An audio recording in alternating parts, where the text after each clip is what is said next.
Oke, selanjutnya kita akan mempelajari tentang jenis-jenis register yang ada di dalam prosesor. Jadi sudah dijelaskan sebelumnya bahwa di dalam prosesor itu terdapat bermacam-macam register yang fungsinya adalah untuk penampungan data maupun alamat. Jadi di dalam prosesor, register itu ada yang digunakan secara khusus, ada yang digunakan secara umum. Kita akan melihat beberapa contoh register yang ada di dalam prosesor. Yang pertama adalah register pengguna. Register pengguna ini adalah register yang dapat digunakan untuk menyimpan data maupun alamat data dari program yang akan dijalankan. Register pengguna ini terdiri dari register data, ini khusus untuk menyimpan data yang dibaca ataupun yang akan dikeluarkan dari memori ataupun yang akan diproses pada aritmatika logika unit. Yang berikutnya adalah register alamat. Register alamat ini digunakan untuk menyimpan alamat memori data maupun alamat memori dari kode instruksi program yang akan diakses oleh prosesor.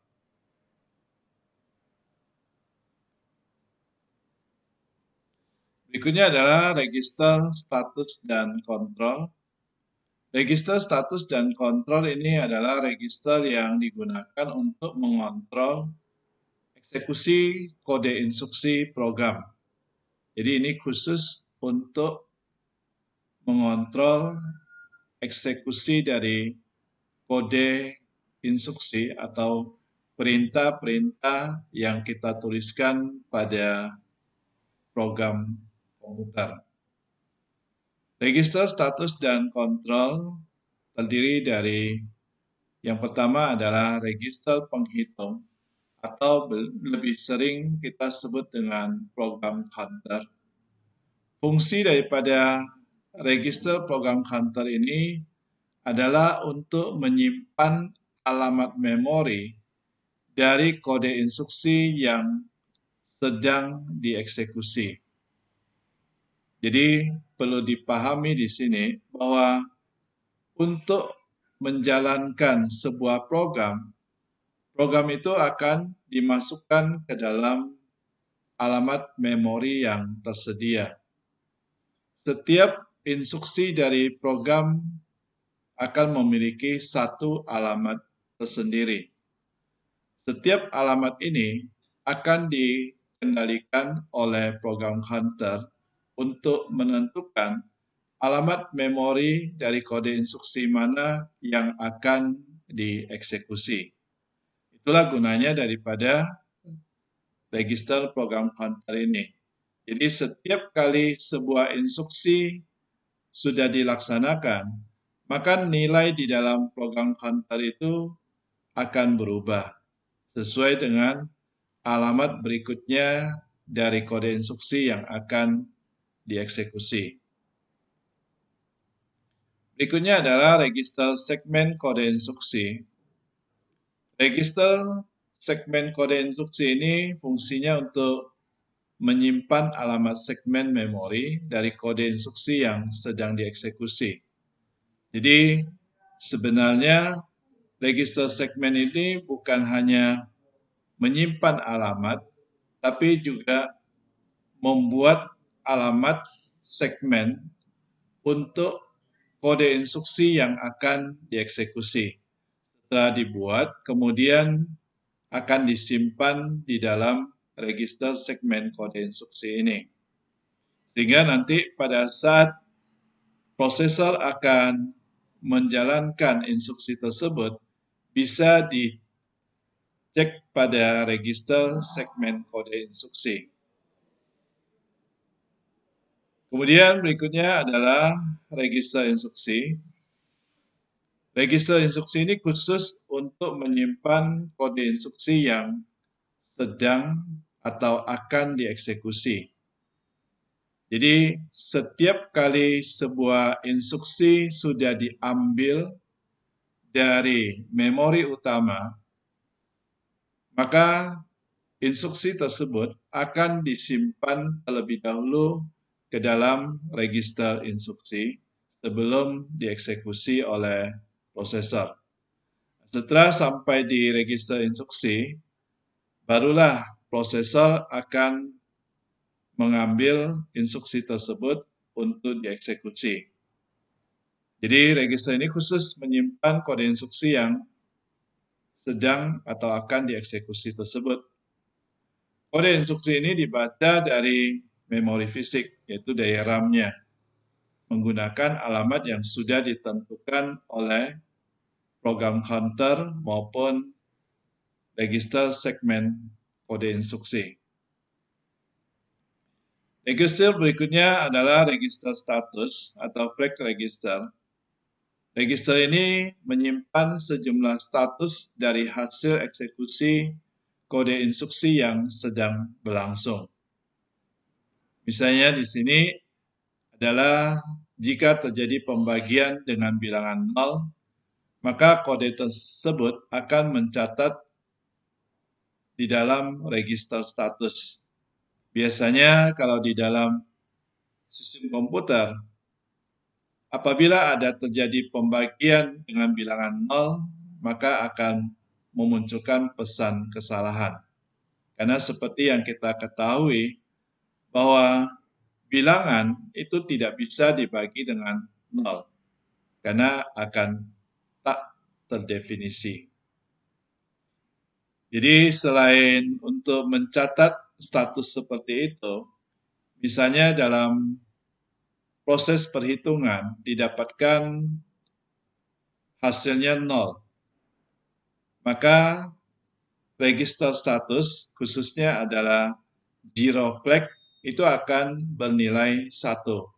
Jadi akan ditandai oleh zero flag bahwa hasil perhitungan itu mendapatkan nilai 0. Ataupun mungkin pada saat dilakukan proses perhitungan didapatkan nilai negatif. Maka di dalam register status yaitu pada sign flag akan bernilai 1 yang menyatakan bahwa hasil perhitungan diperoleh adalah bilangan negatif. Jadi selain itu ya, banyak status yang lain yang akan dicatat pada register status tersebut. Jadi kalau kita mempelajari tentang jenis-jenis register, itu akan sangat banyak sekali. Ini adalah contoh chip prosesor yang ada di pasaran. Ada Intel, ada AMD, ya yang sekarang kalau kita lihat pada laptop-laptop yang terbaru itu rata-rata ya menggunakan Core i berapa, kemudian juga ada yang menggunakan AMD. Pada gambar ini adalah menunjukkan kaki-kaki daripada prosesor.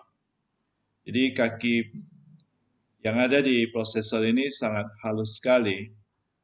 Menurut bacaan yang pernah saya baca, mengatakan bahwa kaki-kaki daripada prosesor itu dilapisi dengan emas. Jadi, walaupun dia itu kakinya sangat halus, namun sulit untuk patah karena lapisan emasnya itu.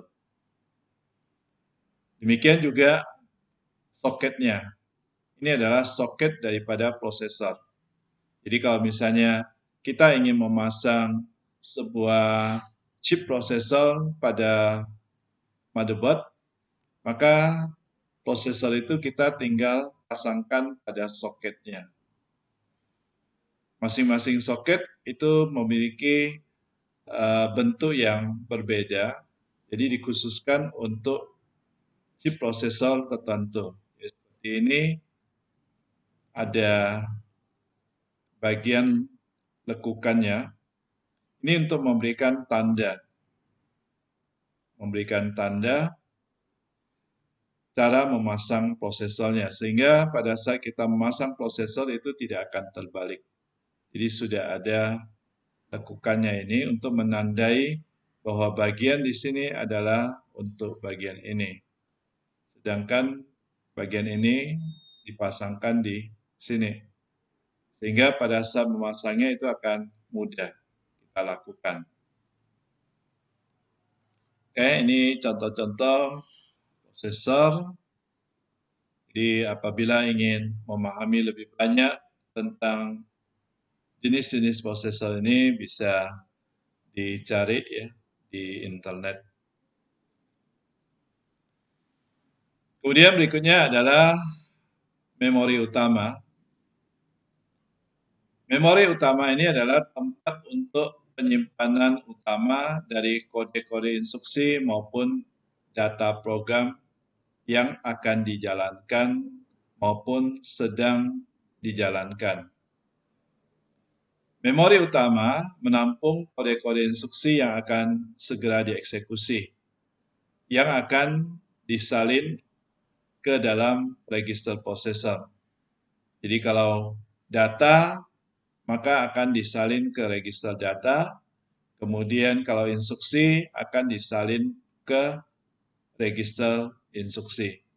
Sedangkan alamat dari data maupun instruksinya itu akan dicatat pada register segmen untuk menentukan alamat yang akan dijalankan itu ditentukan oleh register program counter. Jadi hubungannya ke situ. Kemudian memori utama juga sebagai tempat penampungan sementara atau buffer. Ketika prosesor membaca ataupun menulis data dari atau ke peranti input-output. Jadi perlu dipahami di sini bahwa perangkat input-output itu tidak langsung datanya masuk ke dalam register prosesor, namun akan ditampung terlebih dahulu di dalam buffer memori. Jadi masing-masing peranti input-output memiliki buffernya sendiri, sehingga data itu akan diantrikan pada buffer memori, kemudian nanti pada saat prosesor akan mengambilnya, barulah data itu akan dipindahkan ke register prosesor, kemudian baru diproses di dalam prosesor. Apakah di aritmatika logika unit atau di bagian kontrol unitnya.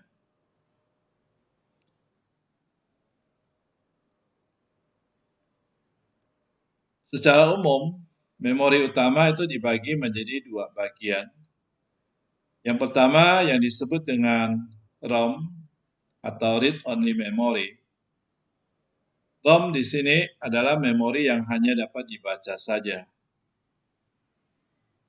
Jadi tidak bisa ditulis ulang oleh kita sebagai pemakai komputer. Nilai daripada ROM-nya atau datanya itu hanya bisa diubah oleh perusahaan. Jadi misalnya di sini ada ROM dari Amibios ataupun OWAT. Ini fungsinya adalah untuk men-set sistem komputer.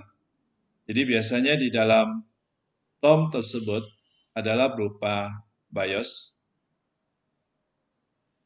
BIOS inilah yang akan mengendalikan pengaturan-pengaturan hardware yang terdapat di dalam sistem komputer. Jadi untuk menentukan pengaturan terhadap konfigurasi hard disk, ya, proteksi password, ataupun penggunaan yang lain. Selain itu juga di dalam ROM itu ada bootstrap program yang sudah kita pelajari sebelumnya. Kemudian yang kedua adalah RAM, yaitu Random Access Memory. Ini fungsinya untuk menyimpan data atau program yang dimasukkan sebelum diproses oleh prosesor. Untuk data yang tersimpan di dalam RAM itu akan hilang atau terhapus pada saat komputer atau laptop dimatikan. Jadi akan dikosongkan kembali. Yang sering kita lakukan penambahan adalah pada memori RAM-nya itu. Ini adalah contoh-contoh daripada memori RAM yang ada di pasaran. Juga sama. Ini adalah gambar dari RAM yang dipasang pada personal komputer. Jadi di sini untuk memasang RAM juga tidak sulit, tinggal ditancapkan saja. Kemudian ini ada pegangan untuk RAM-nya, sehingga RAM yang terpasang tersebut itu tidak goyang. Biasanya pada saat komputer itu didirikan, maka goncangan daripada kipas di motherboard untuk pembuang hawa panas yang ada di dalam sistem komputer, itu akan menyebabkan ada goncangan di motherboard. Pada komputer-komputer yang lama, belum ada bagian cekak ini untuk memegang RAM-nya. Sehingga seringkali pada sistem komputer yang lama, apabila sering digunakan atau dipakai, lama-lama memori RAM-nya itu akan goyang atau terlepas. Sehingga waktu kita menghidupkan komputer, bisa terjadi suara bip yang berkali-kali karena salah satunya disebabkan oleh memori card yang terpasang itu tidak terpasang dengan benar. Itu akibat dari tidak ada cekaknya. Nah, kalau sekarang karena melihat adanya kelemahan dari kondisi seperti itu, maka pada motherboard sekarang itu semuanya ada cekak untuk mengunci daripada memori card-nya itu. Jadi kalau kita mau melepaskan memory card itu tinggal tekan saja bagian cekaknya, otomatis memori ini akan terlepas. Kemudian kalau untuk memori di laptop, ya pas posisinya itu adalah rata dengan laptopnya. Jadi untuk pemasangannya tinggal ditancapkan pada slot memori yang ada. Ini adalah cara memasang ataupun melepas memori yang ada di laptop. Jadi tinggal ditancapkan saja. Sehingga nanti setelah terpasang, dia akan rata dengan motherboard-nya. Berikutnya adalah konsep memori. Jadi untuk supaya memori bisa digunakan pada sistem komputer, maka pengaturan data yang akan ditampung di dalam memori itu akan dikelompokkan, ada yang disebut dengan cache memory. Ini posisinya berada di antara register proses dan memori utama. Pada komputer-komputer sekarang ini, cache memory itu sudah berada di dalam prosesor. Namun fungsinya masih tetap sama, yaitu sebagai perantara antara register pemroses dengan memori utama. Jadi apabila ada data yang akan dibaca dari peralatan input, maka dari peralatan input datanya itu akan diambil, kemudian akan masuk ke memori buffer. Dari memori buffer, kemudian baru nanti akan diteruskan ke memori utama. Kemudian pada saat akan dijalankan oleh prosesor, dari memori utama akan masuk dulu ke dalam cache memory. Setelah melewati cache memory, barulah diteruskan ke register pemroses. Jadi dengan cara seperti ini, kecepatan prosesor itu tidak akan menjadi lambat. Karena perlu diketahui bahwa kecepatan transfer data antara memori utama dengan prosesor, kecepatannya itu berbeda. Sehingga supaya kecepatan prosesor itu atau pemroses itu tidak turun karena memori utamanya yang lambat, maka harus dilakukan dengan beberapa tahap ini. Jadi tujuannya adalah di situ. Mengapa di dalam sistem penggunaan memori komputer itu memiliki beberapa tahap.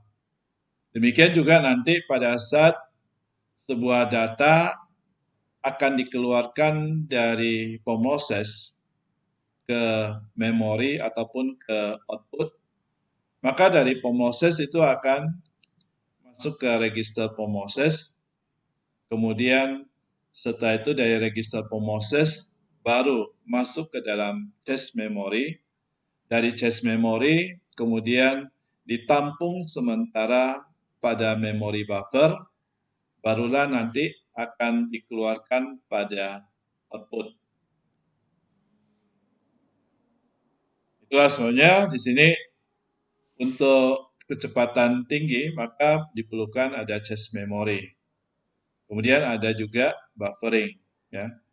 Jadi bagian dari memori yang dikhususkan untuk menampung data yang akan ditransfer dari atau ke perangkat input-output dan penyimpanan sekunder. Penyimpanan sekunder di sini adalah bisa hard disk, bisa flash disk, ya, ataupun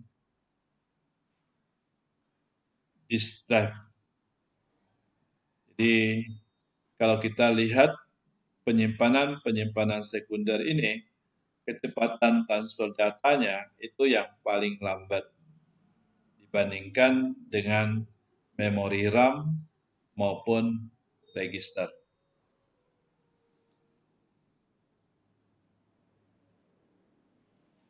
Yang berikutnya adalah sistem bus. Jadi supaya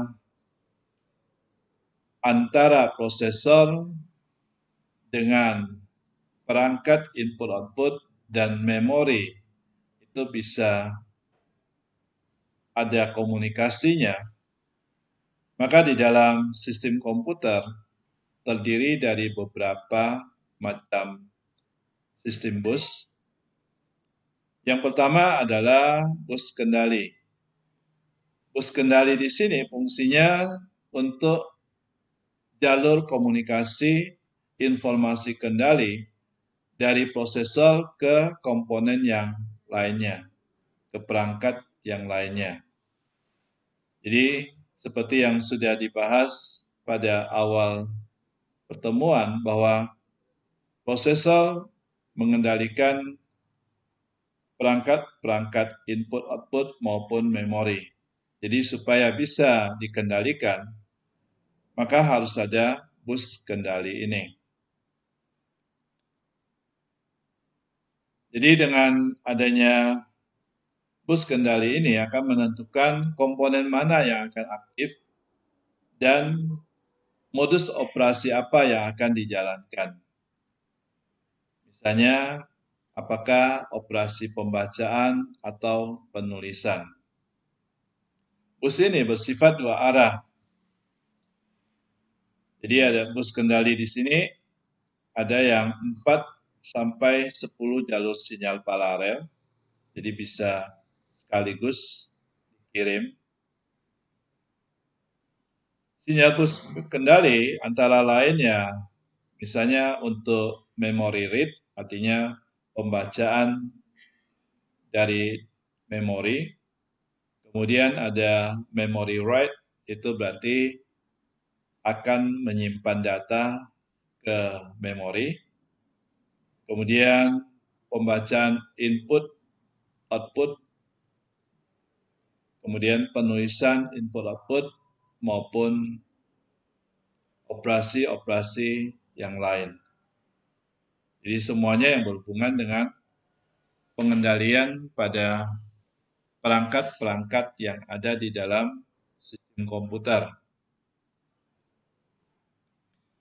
Bus yang kedua adalah bus alamat. Ini fungsinya untuk mengirimkan informasi alamat dari memori maupun dari peranti input-output yang akan diakses. Jadi perlu diingat bahwa setiap kali sebuah data akan diambil ataupun akan ditulis ke dalam memori ataupun ke input-output, maka harus dilakukan pengaturan terhadap alamatnya dulu. Jadi setelah alamat itu ditentukan, barulah data dapat diambil maupun ditulis. Jadi bus ini bersifat satu arah saja, yaitu dari prosesor akan kirim ke memori maupun ke perangkat input-output. Fungsinya adalah memberikan alamat dari memori ataupun port input-output yang hendak diakses. Bus alamat ini berisi 16, ada yang 20, ada juga yang lebih dari 24. Jadi semakin lama perkembangan sistem komputer, maka bus alamat ini jalurnya semakin banyak. Dengan banyaknya jalur di dalam sistem bus alamat, maka kecepatan komputer akan semakin tinggi. Kemudian bus data, ini khusus untuk mengirimkan data ataupun kode instruksi yang akan dibaca atau ditulis ke memori ataupun ke peranti input-output. Bus ini sifatnya dua arah. Bus data ada yang berisi 8, 16, 32. Kalau sekarang komputer banyak yang menggunakan 64, berarti dia adalah 64 jalur sinyal paralel. Ya, jadi semakin tinggi bit daripada sistem komputer, maka jalur sinyal paralelnya itu akan semakin banyak, disesuaikan dengan sistem daripada komputer tersebut. Apakah dia 32 bit atau 64 bit. Jadi kalau kita bandingkan mengapa komputer yang memiliki 64 bit akan lebih cepat dibandingkan dengan 32 bit. Karena jalur sinyal paralelnya itu akan semakin banyak, semakin cepat. Ini adalah ilustrasi daripada sistem bus yang ada di dalam komputer. Jadi dari CPU ini mengontrol memori maupun input-output. Kemudian dari CPU juga mengirimkan data alamat ke memori maupun ke input-output. Untuk data ini khusus dari CPU ke memori maupun ke input-output. Jadi berapa banyak pun input-output yang terpasang, maka nanti akan dikontrol oleh prosesor.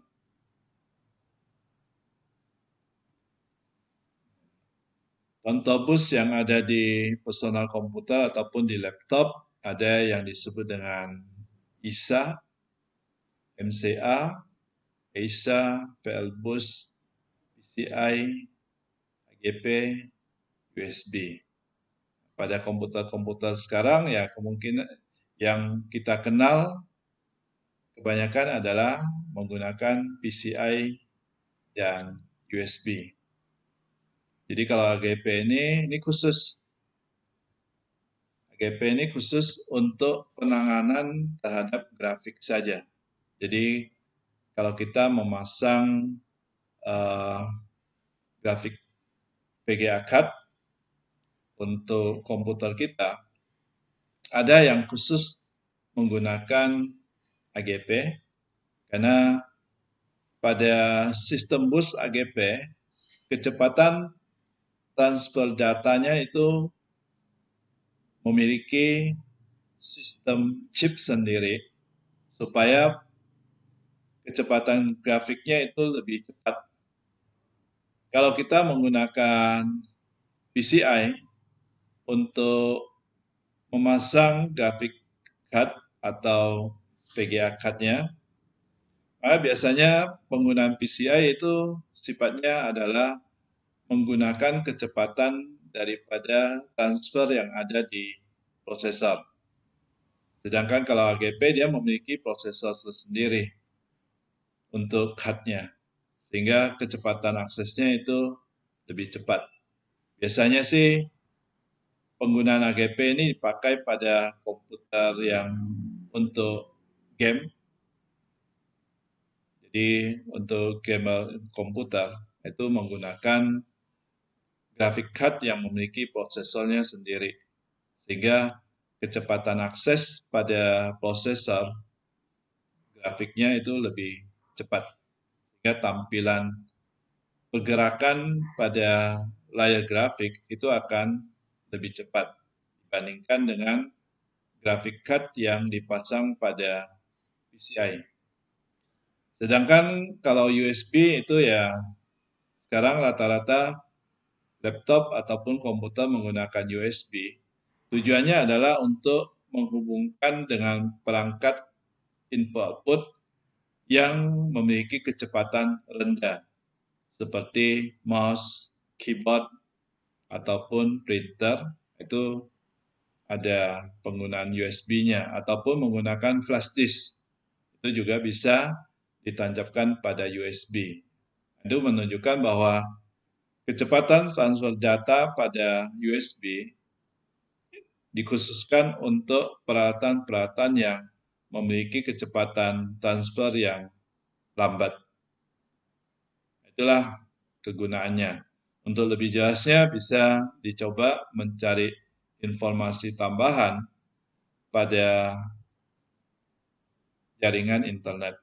Karena di internet itu begitu banyak informasi tentang sistem komputer itu yang bisa Anda dapatkan dari situ. Oke, ini juga contoh motherboard yang memiliki beberapa macam bus. Ada ISA, ini yang ISA, kemudian PCI. PCI ini bermacam-macam juga ya. Jadi bentuk PCI-nya itu ada yang panjang, ada yang pendek. Tergantung daripada card yang kita akan pasang. Karena tidak semua motherboard itu memiliki PCI slot yang panjang. Rata-rata pada umumnya adalah yang PCI yang pendek ini. Berikutnya adalah peranti input-output. Peranti input fungsinya untuk menerima masukan berupa data yang akan diproses. Contohnya ya keyboard, mouse, scanner, dan lain-lain. Kemudian untuk peranti output fungsinya untuk menampilkan hasil pemrosesan dari prosesor. Contohnya ya printer, graphic card, dan lain-lain.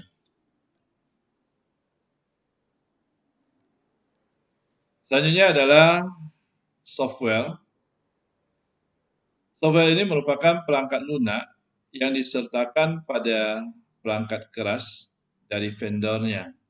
Artinya di sini dapat dikatakan bahwa firmware itu sering kita sebut dengan istilah driver. Jadi setiap kali kita memberi perangkat keras, biasanya ada disk yang berisi installer untuk pengaturan drivernya. Itulah yang disebut dengan firmware. Umumnya, firmware itu berupa instruksi untuk inisialisasi dan pengendalian operasi perangkat lunak yang bersangkutan. Jadi pengaturan-pengaturan supaya peralatan itu bisa dijalankan, maka perlu ada firmware-nya. Yang kemarin, kalau kita lihat pada materi sebelumnya, adalah tentang pengaturan atau akses pada drivernya. Jadi misalnya BIOS pada motherboard itu berisi instruksi untuk berkomunikasi dan melakukan inisialisasi kerja dari prosesor. Kemudian memori, subsistem dari input-output lainnya yang terintegrasi dalam motherboard. Kita bisa lihat pada sistem informasi,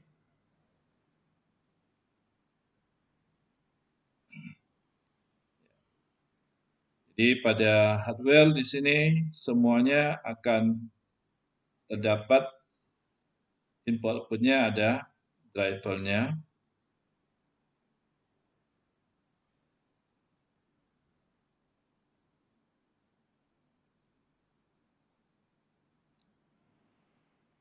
Ya. Pertama misalnya multimedia, untuk pengaturan audionya ini diperlukan driver. Ya, macam-macam driver itu terpasang di dalam sistem komputer kita disesuaikan dengan kebutuhan daripada hardware tersebut. Inilah yang disebut dengan firmware. Contoh lain, misal untuk speaker. Jadi dari sini kita bisa melihat ya drivernya namanya apa, statusnya bagaimana ya. Kalau misalnya ada konflik itu kita bisa ketahui dari sini. Seandainya pada saat kita memasang sebuah hardware, hardware-nya tidak bisa digunakan, maka kita bisa mengecek statusnya. Apakah ada masalah atau tidak. Jadi kalau statusnya di sini ada konflik, dia akan munculkan pesan kesalahan di situ. Kemudian monitor VGA card, ini adalah drivernya. Jadi antara satu komputer dengan komputer lain itu bisa berbeda-beda ya, tidak sama drivernya, kecuali menggunakan merek yang sama. Oke, jadi setiap perangkat keras itu akan ada pengaturan driver, yaitulah yang disebut dengan firmware itu. Selain itu juga bisa juga mengeceknya dari bagian Windows Explorer, di bagian disk PC, tinggal klik kanan, kemudian pada bagian di sini ada propertiesnya.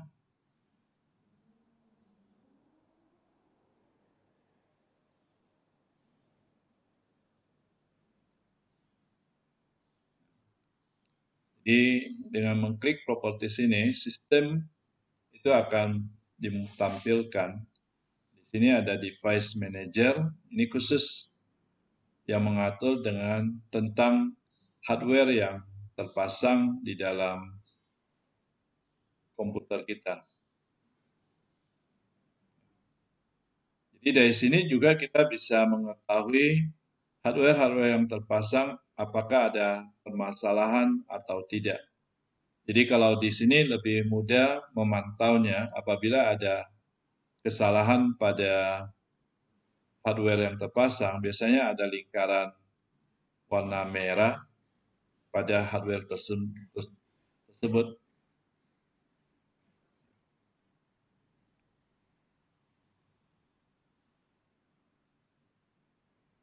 Oke, nanti bisa dicoba untuk melihat sendiri pada sistem komputer yang Anda miliki, itu mengeceknya pada device manager. Oke, kita kembali ke materi kita.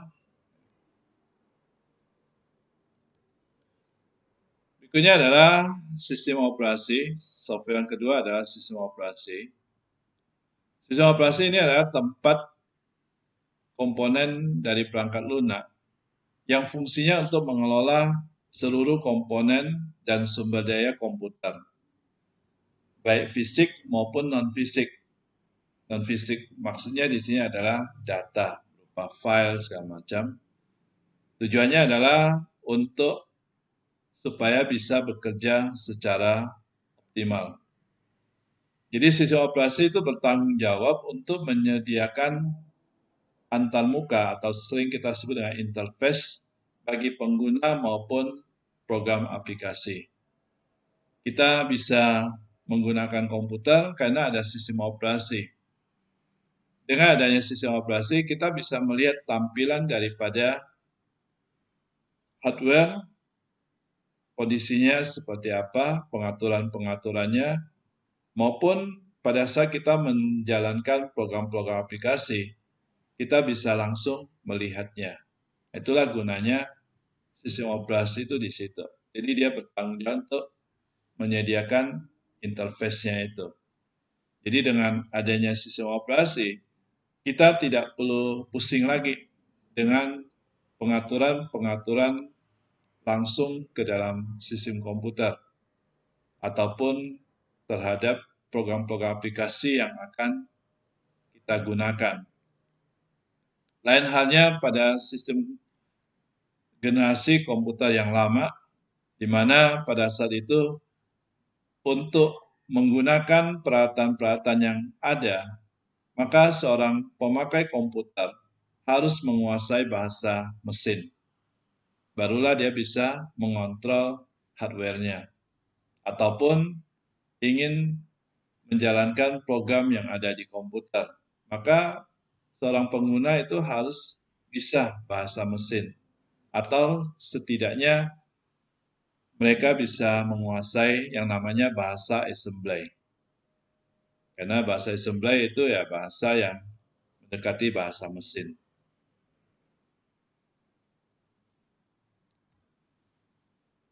Kemudian berikutnya kelompok software berikutnya adalah program aplikasi. Di sini program aplikasi itu adalah program yang dirancang untuk memenuhi kebutuhan dan membantu berbagai macam aktivitas penggunanya. Program aplikasi berjalan di atas sistem operasi.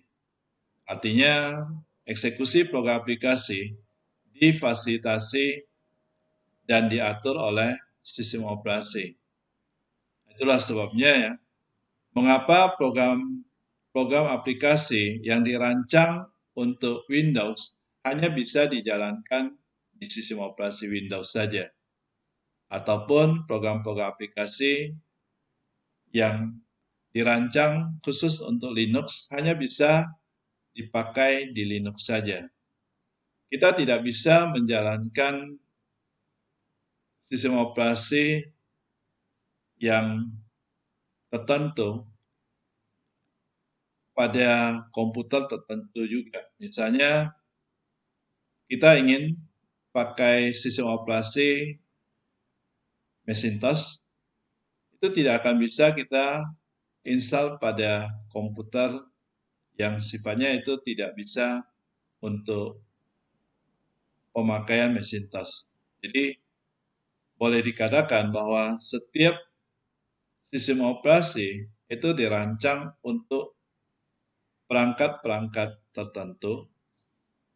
Kemudian program aplikasinya juga dirancang untuk sistem operasi tertentu. Kalau kita menggunakan Linux, ya, di Linux itu kita bisa menjalankan program aplikasi Windows, tetapi harus memasang emulatornya. Demikian juga kalau kita ingin menjalankan program-program aplikasi Android pada sistem Windows kita, maka kita memerlukan emulator untuk menjalankan program aplikasi Android tersebut. Jadi harus ada emulator yang digunakan pada sistem operasi, barulah kita bisa menjalankan program aplikasi tertentu. Untuk program aplikasi ya contohnya sangat banyak ya. Di sini saya berikan beberapa contoh WinM, WinZip ya. Masih ada program aplikasi yang lain. Kemudian berikutnya komponen komputer yang berikutnya adalah brainware. Brainware itu terdiri dari pemogram sistem. Jadi seorang yang disebut dengan pemogram sistem adalah pengguna yang menggunakan sistem komputer untuk membuat perangkat lunak atau software seperti sistem operasi dan aplikasi sistem. Aplikasi sistem itu maksudnya adalah tools yang ada di sistem operasi. Jadi orang yang membuat sistem operasi itulah yang disebut dengan pemogram sistem atau orang-orang yang merancang tools sistem operasi. Misalnya contohnya untuk aplikasi antivirus ya, ataupun untuk penggunaan program shell itu disebut dengan pemogram sistem. Pemogram sistem harus memiliki pengetahuan yang memadai mengenai cara kerja perangkat keras komputernya. Jadi orang yang ingin membuat sistem operasi ataupun aplikasi sistem harus memahami benar tentang perangkat keras komputer. Selain itu juga memahami konsep mengenai perangkat lunak sistem, serta menguasai tools pengembang perangkat lunak yang tersedia. Jadi apabila Anda ingin menjadi seorang pemogram sistem, maka Anda harus belajar tentang bahasa pemrograman seperti assembly ataupun bahasa pemrograman C, karena untuk sistem operasi ada yang dirancang menggunakan bahasa C. Bahasa C itu mendekati bahasa mesin. Bahasa assembly juga mendekati bahasa mesin. Hanya saja bahasa assembly lebih sulit untuk dipelajari kalau dibandingkan dengan bahasa C. Tapi kalau mau dibandingkan dengan bahasa mesin, maka bahasa mesin yang paling sulit untuk dipahami. Karena menggunakan kode pemrogramannya menggunakan 0 dan 1.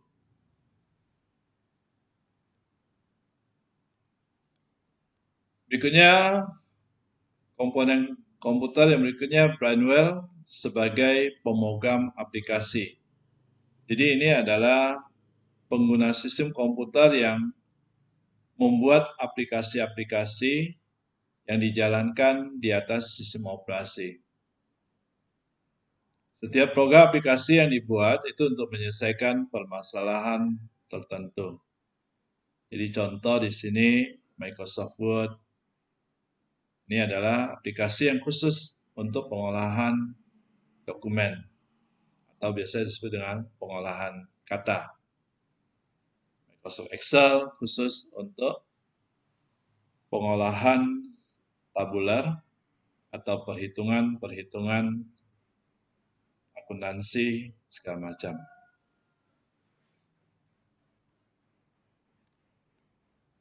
Terus yang terakhir dari Brandwell adalah pengguna aplikasi. Ini disebut dengan istilah end user. Jadi pengguna di sini hanya tahu pakai aplikasi yang dibuat oleh pemrogram aplikasi maupun pemrogram sistem. Orang tersebut tidak perlu memiliki pengetahuan tentang perangkat keras dan perangkat lunak sistem. Jadi hanya tahu menggunakannya saja. Namun di sini harus mampu bekerja dengan peranti input-output pada komputer serta memahami penggunaan program aplikasi. Ya, contohnya misalnya kasir di supermarket misalnya. Orang tersebut dia hanya tahu menggunakan komputer saja. Jadi dia harus tahu bagaimana pakai barcode scanner, tahu bagaimana pakai printer untuk mencetak struk segala macam, ataupun contoh lain di bank ada bagian teller, itu juga khusus orang-orang yang hanya pengguna komputer saja, pengguna aplikasi saja. Jadi mereka tidak perlu tahu bagaimana komputer itu bekerja, bagaimana sistem operasi itu bekerja. Jadi hanya perlu tahu bagaimana aplikasi itu digunakan saja. Itulah yang disebut dengan end user. Ya, itulah kelompok Brandwell pada bagian komponen komputer. Untuk sejarah perkembangan komputer ini sudah pernah dipelajari pada PTE, jadi tidak akan saya sampaikan lagi. Namun nanti untuk materinya akan saya sisipkan untuk Anda baca sendiri untuk mengulang kembali tentang perkembangan komputer. Ya, jadi ada generasi pertama, kemudian nanti apabila ada yang belum dipahami tentang apa yang dimaksud dengan tabung hampa, magnetic cold storage, segala macam, bisa ditanyakan nanti di forum. Ya, ini contoh komputer generasi yang pertama.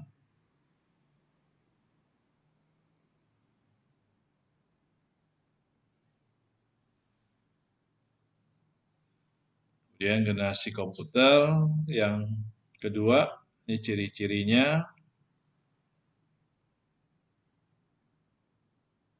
Ini contoh komputernya. Ini komputer generasi yang ketiga.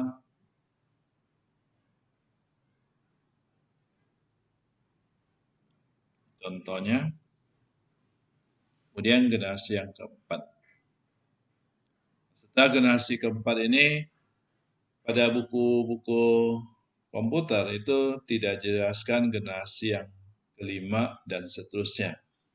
Karena perkembangan setelah generasi yang keempat ini sangat pesat, sehingga sulit untuk mengelompokkan generasi komputer tersebut. Ini contoh komputer generasi yang keempat. Oke, sampai di sini materi tentang sistem komputer kita. Selanjutnya nanti kita akan masuk ke bab 2 tentang sistem operasi.